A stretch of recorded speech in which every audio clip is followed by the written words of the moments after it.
গল্পের নাম এক ইঁদুর মায়ের প্রতিশোধ। সে একটা ছোট্ট কাঠের সাইকেল চালিয়ে সূর্যোদয়ের আলোয় সোনালি মাঠের ভেতর দিয়ে চলে যাচ্ছে। সে প্রতিদিন চাষ করে, হাতে ছোট্ট কাস্তে, পাশে তার শিশু ইঁদুর খেলা করছে। মাঠে সবুজ ফসল দুলছে, বাতাসে ধানের ঘ্রাণ। হঠাৎ সেই ঘাসের ফাঁক থেকে উঠে আসে বিশাল এক কালো সবুজ ঝকঝকে আঁশওয়ালা সাপ। সাপটি গর্জে ওঠে এবং মুহূর্তে শিশু ইঁদুরটিকে গিলে ফেলে। ইঁদুর মা চিৎকার করে কেঁদে ওঠে, চোখে অশ্রু আর আকাশে কালো মেঘ জমে। তারপর সে ছুটে যায় গভীর জঙ্গলের মধ্যে এক প্রাচীন মন্দিরের সামনে, দেবতার সামনে প্রার্থনা করে, হে ভগবান, আমাকে এমন শক্তি দাও যেন আমি আমার সন্তানের প্রতিশোধ নিতে পারি।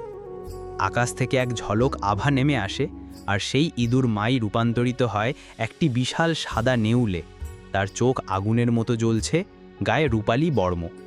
সে আবার সেই মাঠে ফিরে আসে।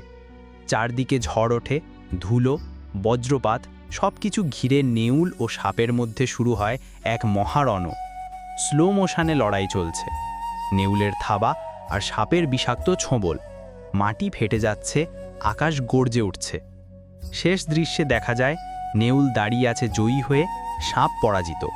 আকাশে সূর্য বেরিয়ে আসে, মেঘ কেটে যায়। শিশুটির আত্মা এক মেঘের কোণে হাসছে।